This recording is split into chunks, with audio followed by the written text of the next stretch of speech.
amongst us all. Amen. Please be seated.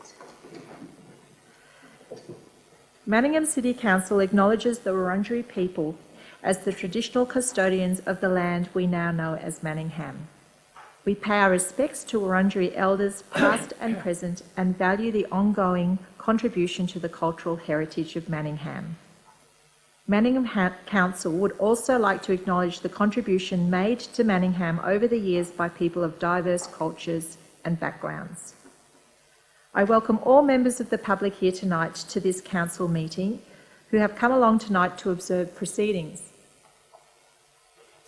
I'd like to advise those present that tonight's meeting is being audioed and videoed recorded.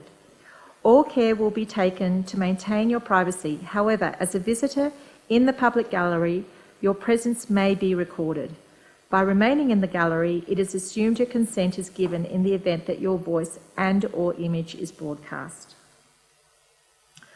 All council meetings are controlled by a meeting procedure local law. I will introduce each item of business as listed on the agenda by calling it by number and by reading the title. I will then call for a mover and a seconder for the motion on the item before opening any debate. Only councillors are able to join the debate on an item. Councillors may adopt the officer's recommendation in the report or propose amendments and supplementary motions. I'd like to draw your attention to item 7 on tonight's agenda, public question time, which provides people with an opportunity to ask questions of the council. Questions must be registered prior to the commencement of the meeting to be asked. If we do have the information at hand to provide a meaningful response, the question may be taken on notice. If we do not have the information, at hand to provide a meaningful response, the question may be taken on notice and a response provided in writing. I would also stress that I will deal with a maximum of 2 questions per person and 2 questions on any one item. If you have more than 2 questions, please submit these additional questions in writing to Council through the normal channels. Item 2 on the agenda, apologies and requests for leave of absence. There are no apologies.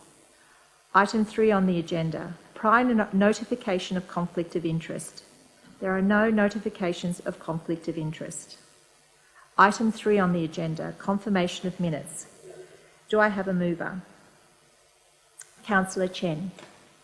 Yes, Madam Mayor, I move that the minutes of the ordinary meeting of Council held on 23rd October 2018 and the special meeting of Council held on 8th November 2018 be confirmed. Thank you. Is there a seconder? Councillor Zafiropoulos. Would you like to speak to the motion, Councillor Chen? Thank you, Madam Mayor. Would the seconder like to speak? Are there any speakers against the motion? Then I'll put the motion. All those in favour? Motion carried.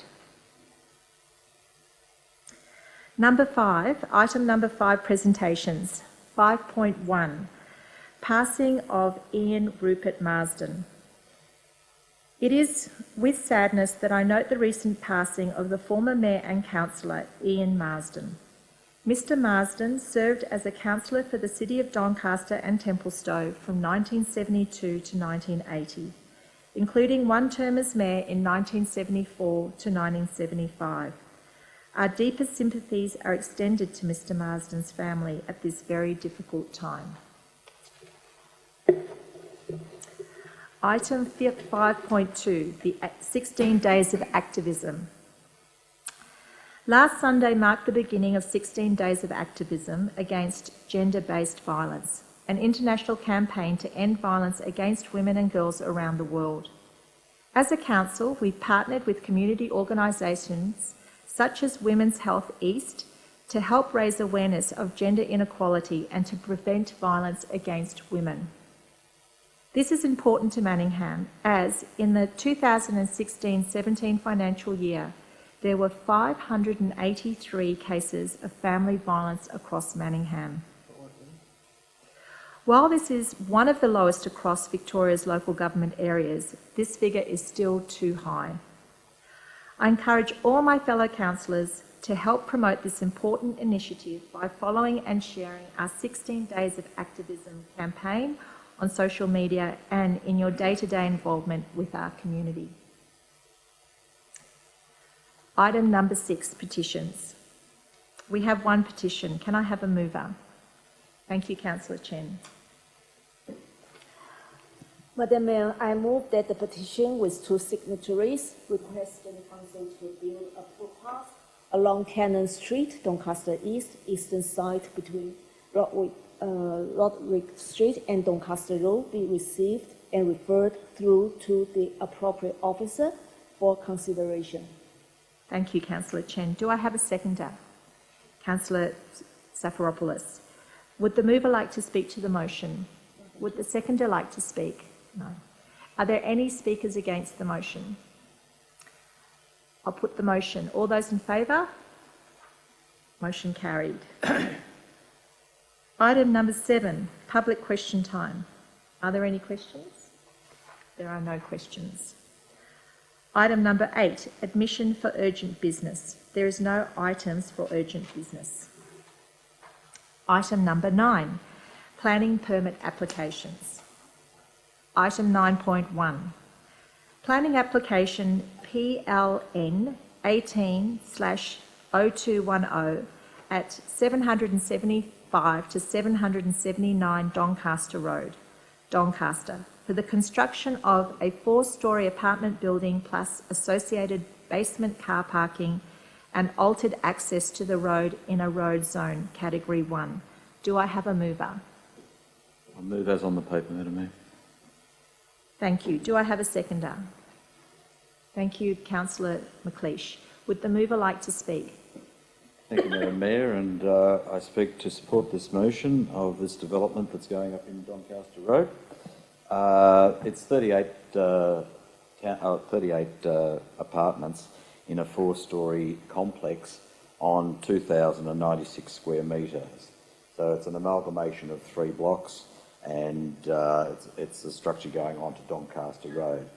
Doncaster Road is this category, and this area is the area that our planning scheme and our council has endorsed to say that is where we wish this sort of development to occur. Indeed, it was envisaged when it was zoned in such a manner that the amalgamation of blocks would occur, and in this case it has occurred and has exceeded the minimums, and it's at 2,096 square metres. Those 3 blocks have come together to put this development together. It is in a main road precinct, and that area really is transitioning in looks. And if you go up Doncaster Road, you see quite a number of these dwellings being built in that area, in the exact area that Council's plan and Council's planning scheme has said that's what we want it to look like. It is going to change, and that's an area for great change. We've identified that area is changing from the single residential dwelling, i.e. the dwellings on Doncaster Road. It's an area that we've said to change to this form of dwelling. And indeed, it is a far better amenity to be on a main road for a large, complex of apartments rather than an individual house onto a main road. There were some objections to this application, and they were concerning a number of things. That one of them was the loss of sunlight and privacy and overlooking, and also the traffic. That the movements in and out, I think, have been adjusted in the application. Now, this actual approval has got quite a number of conditions, and it redesigns the property to address a number of those council objectors and council's concerns. And there's an increase in the setback to the northern boundary by about 1 metre, and the first and second floors are moved in by an extra metre, from 3 metres to 4 metres from that point again, and the resultant effect has been a drop of a number of bedrooms from the apartments in the whole complex. So, councillors, this is a development that is suitable for this area. It is one, if you look through the report now, actually complies with all of the areas, and in fact, even with the setbacks now, complies with Res Code, which I don't know, was Res Code actually developed for these sorts of buildings or for normal houses? For lower density houses. So it even even when it applies to a set of developments that do not need to comply to Res Code in that matter, it does comply. So, councillors, I hope you support the development motion. Thank you, Councillor Goff. Would the seconder like to speak? Madam Mayor. I rise also to support the motion. As has been identified, this proposal does comply with our planning scheme, and that planning scheme provides for higher density along the main roads, and in doing so, the scheme was crafted to ensure that the back streets of Manningham were protected from these very same buildings. It's a very sensible change to our planning scheme that was implemented about 7 years ago now, and it means that the traditional residential streets are protected from these sorts of apartment buildings, and that the land of the lowest amenity along the main roads is getting new buildings, new apartments that are acoustically built to deal with the noise that's generated from the main roads and they're proximate to where all the public transport and the shops are. So I think it's an appropriate development for this location. As was said, the conditions address some of the limitations that were proposed in the original plans, adding passing lane within the driveway in and out of the building, increasing setbacks. They're all a benefit for the neighbouring properties. The northern boundary setback is an improvement because that's the portion of the site that interfaces with the adjoining properties behind. So it's an appropriate improvement, and I ask councillors to support the proposal.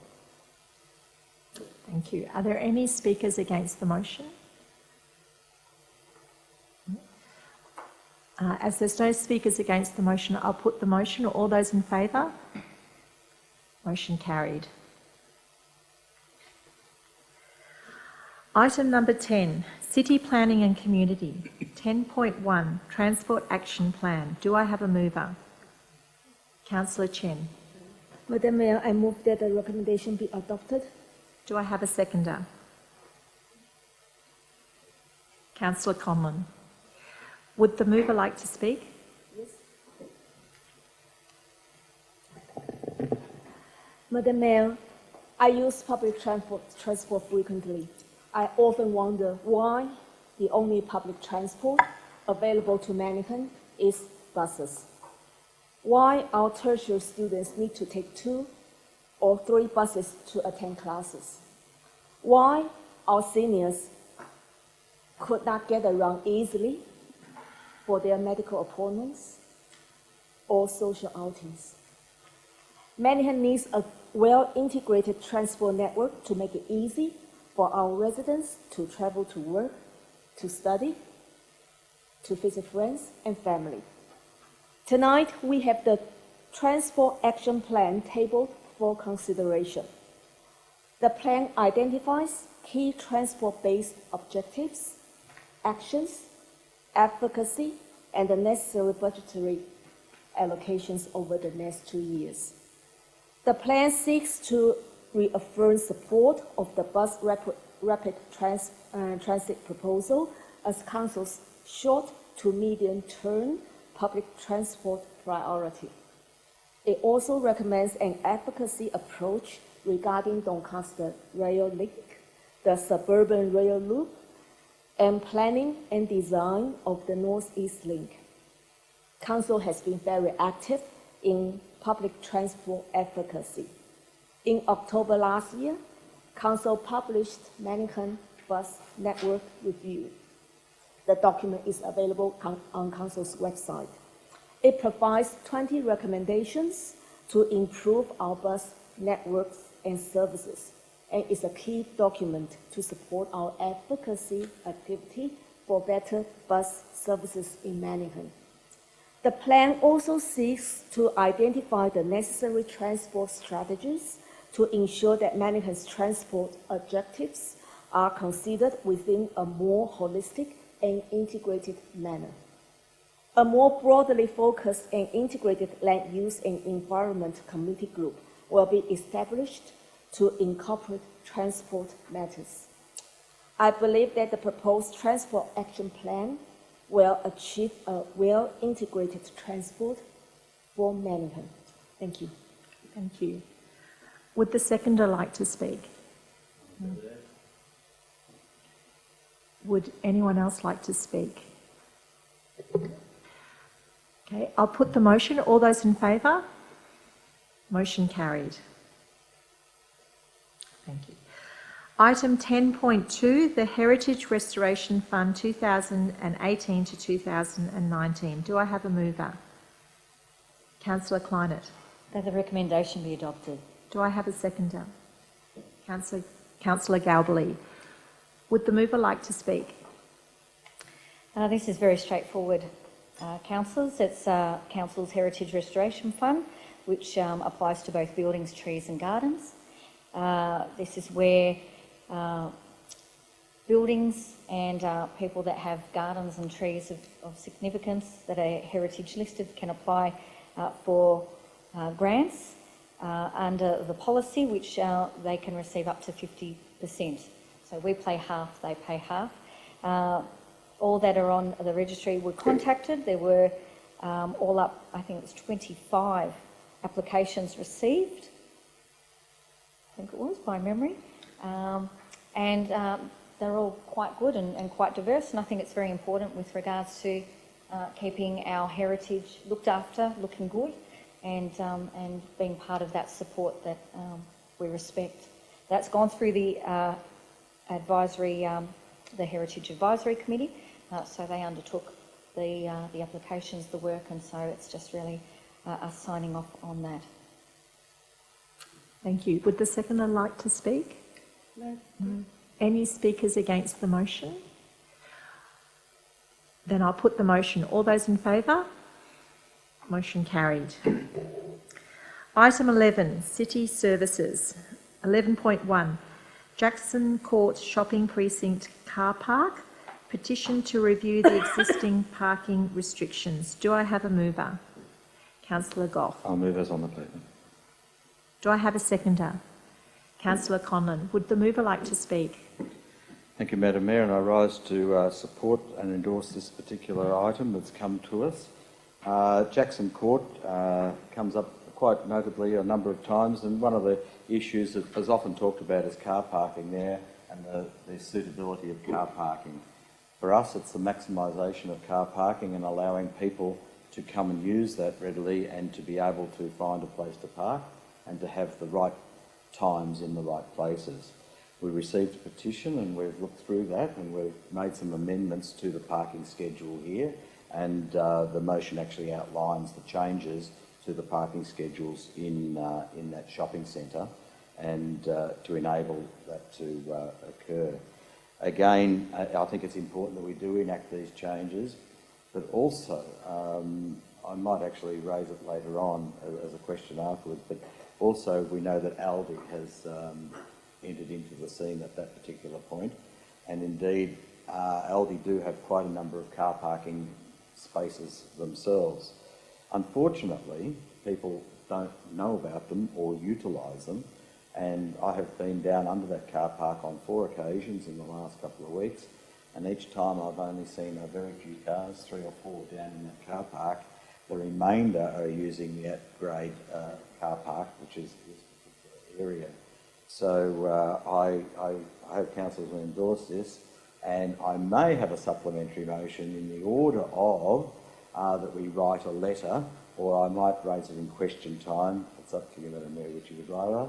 A question time to request that we write a letter to Aldi to see if they can promote their car park more and to give incentives for people to park down there. So I think I'll do it as a letter and not have to go through a supplementary motion on my first meeting. Yeah, thank you very much. So I'll do that, and Madam Mayor, I support this. Thank you, Councillor Goff. Would the seconder like to speak? Yeah, I'd like to just clarify, we are moving the alternate motion. Yeah. Yes. Oh, thank you very much. Yeah. So Oh, thank that's you. all I have to say.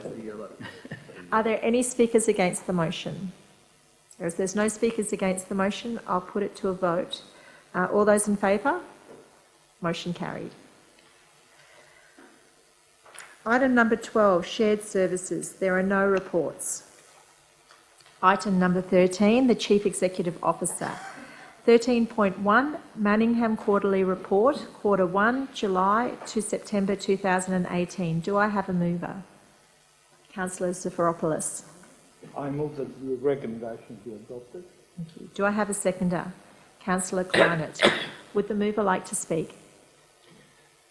Yes, I'm very pleased to speak about this motion, particularly because it reinforces a very high performance by this council over a number of years now, and this is a good thing. We are definitely heading towards an objective we had set a year or two ago into becoming a council of excellence, and this report gives us confidence that this is possible. These reports are presented on a quarterly basis because of legal requirements, but also because we want to promote transparency. People and residents can see exactly how we're going in what areas. The number of areas that this covers include capital works, and we've been doing very well. We completed 5 projects there, and some of the other projects were transferred from the previous year, or either completed or are in progress to be completed. Our financial situation is pretty good. Major initiatives, we said about 14, I think 14 major initiatives in the council plan, which will be completed over the 4 years that the plan applies, and they're doing pretty well. Council expenses have been included so that there is transparency about this area, but one needs to be careful about how one reads council expenses, because quarters vary from one to the other, and the real report that would give an accurate picture would be the one that is delivered at the end of the year. I think that's it. Thank you.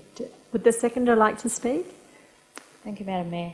A great report for the first quarter, and the way that it's been reported makes it nice and easy. I love the pictures, very simple. That's a credit to our staff that have put that together.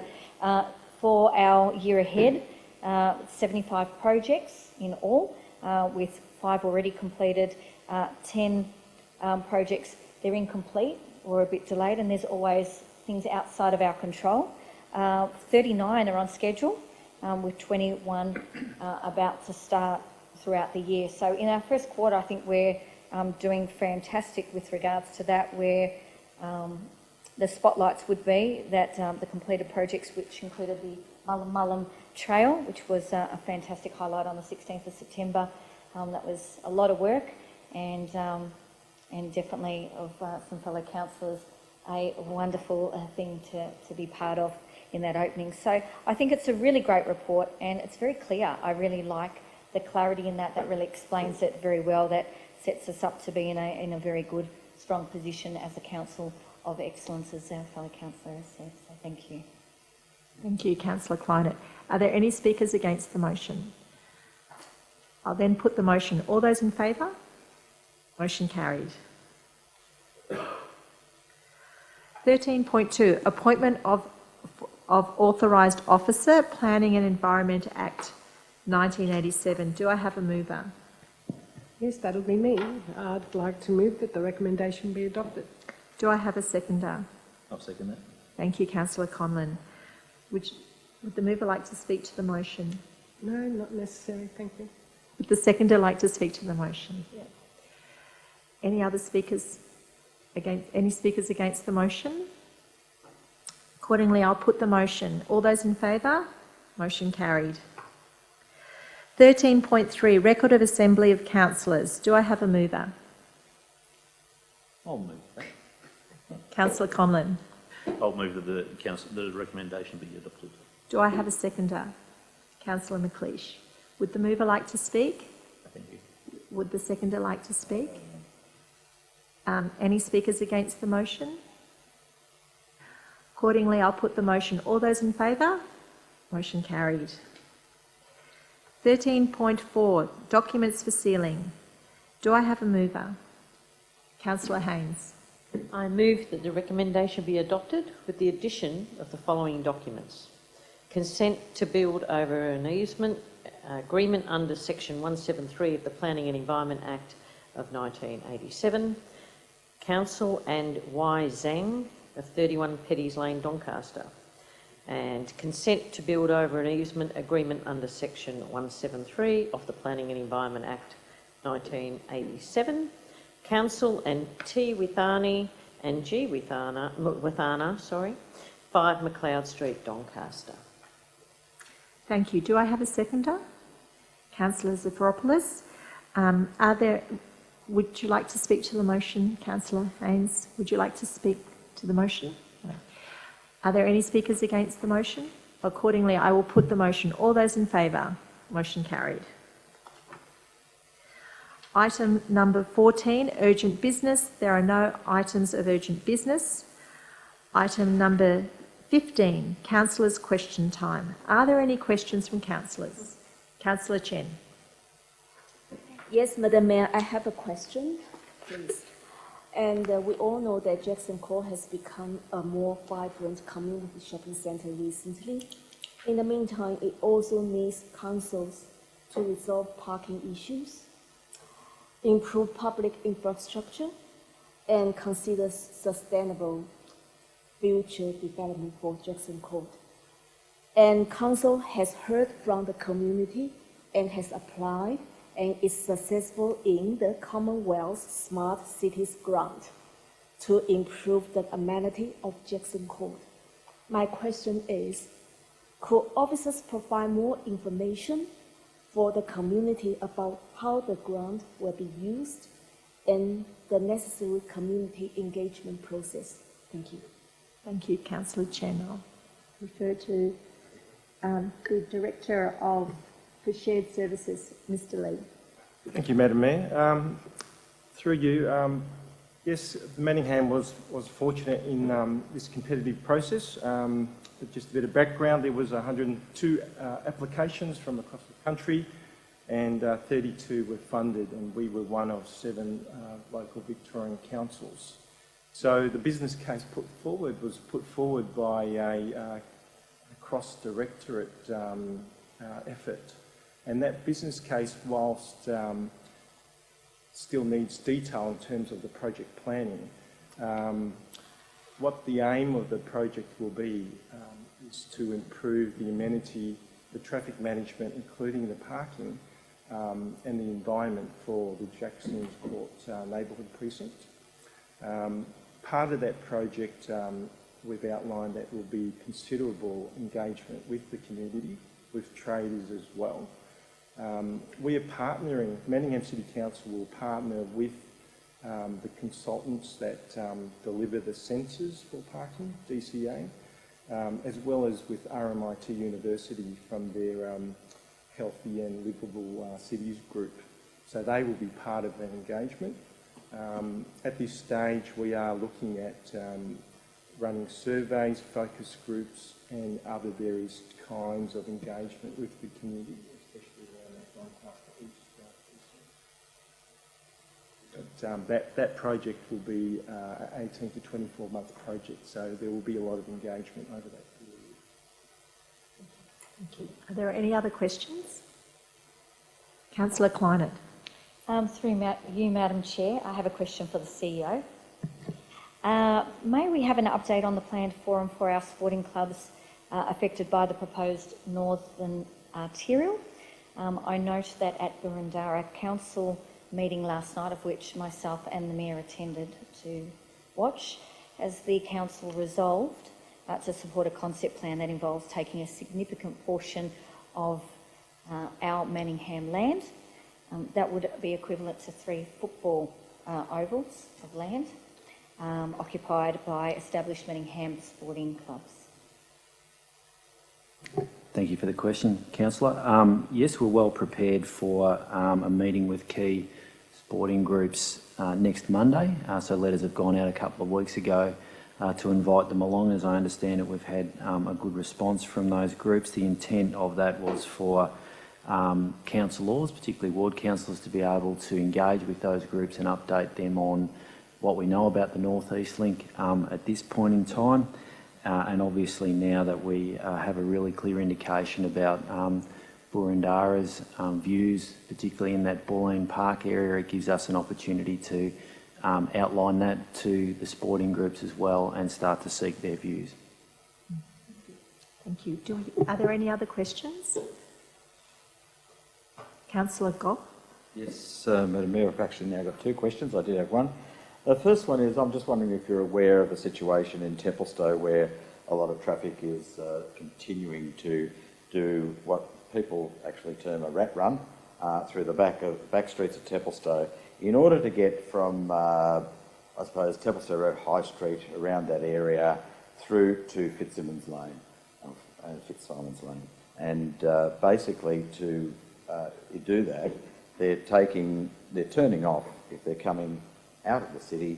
They're actually turning off at Ruffy Street and Lancaster Street, Mahoney Street, Milne Street, McLaughlin Street, and then they're going through those back streets and getting in and re-entering part of Porter Street down there at the Porter. There's a Porter Street entrance there. There's an Unwin Street entrance, an Ackwoodson Street entrance, and a Wood Street entrance. And if you go there in the evenings or the afternoons from 4 o'clock to at least 6, you will see quite a lot of traffic, especially down there at the lower Porter Street section before it continues on, banked back right throughout the area.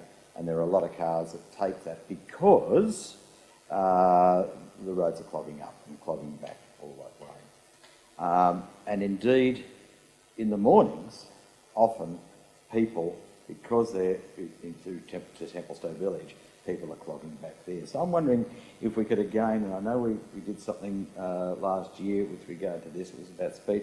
You know, there is an issue of the safety and the rat running and all the rest. And I'm wondering if we can be putting on, and I'm not going to suggest here, but really no left-hand turn in the evenings on so that people cannot turn out of those streets to achieve their end goal. They can get into that area, but they won't be able to do that. If they do want to do it, they've got to do a right-hand turn and then come back around and get in with all the traffic and go that other way if that's where they're wanting to head to between those hours in the evening. And I don't know whether a measure of doing the right-hand turn to start with in the morning into that area is an idea or not. But I just think it needs to be looked at because it is an issue for that area, especially when we've got that area, Madam Mayor, with streets with no curb and channel and no drainage and no footpaths, and they're in a very poor state. So, Madam Mayor, I'm hoping that we could get that referred and see if we can get some reports on that. That's my first question.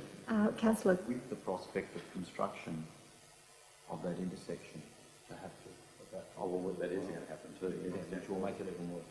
So I might direct that question to the Director of City Services, Mr Harrison.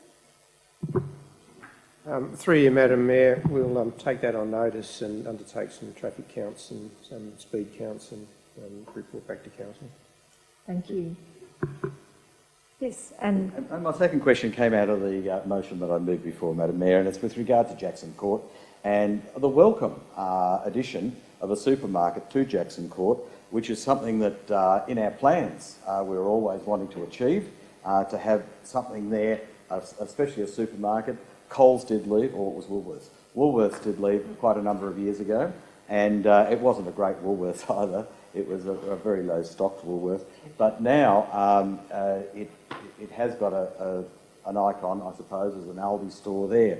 However, Aldi have got a very good car park underneath that development. But as I've been passing by and as people around have been noting, Madam Mayor, I don't know whether you know this, that it's not being very well utilised at the moment. And I'm just wondering if we could write to Aldi, welcoming them to their opening in Manningham, but also sort of asking whether they could encourage more people to actually use their basement car park by signage, and I do like, Madam Mayor, and I'll just say it now so that we say, like at Westfield, where you see a number, a green number showing the number of empty spaces down below. I'm a bit embarrassed that I didn't think about that at the time the planning application came, because it is a very important thing that people do know that there is something down there to parking. But it could be that, or signs, or promotions of giving something away to people that park down underneath.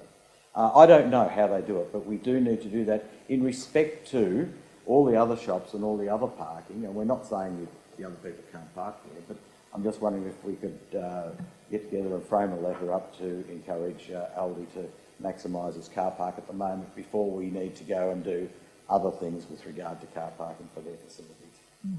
Thank you, Councillor Goff. I might direct that question to you, Mr Day, the CEO. Thank you, Mayor, and thank you, Councillor Goff. It's a good suggestion. We'll be happy to write to Aldi and inform Council of what their response is. Are there any other questions, Councillor Zafropoulos? Just a supplementary question to this. Obviously, we granted a permit in relation to parking for Aldi. Do we have the right to obtain statistics about the number of cars that are being used? I'm disturbed a little bit by the observations of Councillor Goff that only 3 or 4 cars were there when he attended.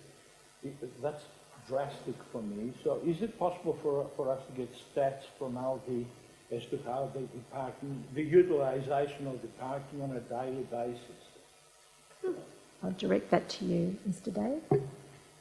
We can certainly ask them as a part of the letter that we send them and see what sort of a response we get from them.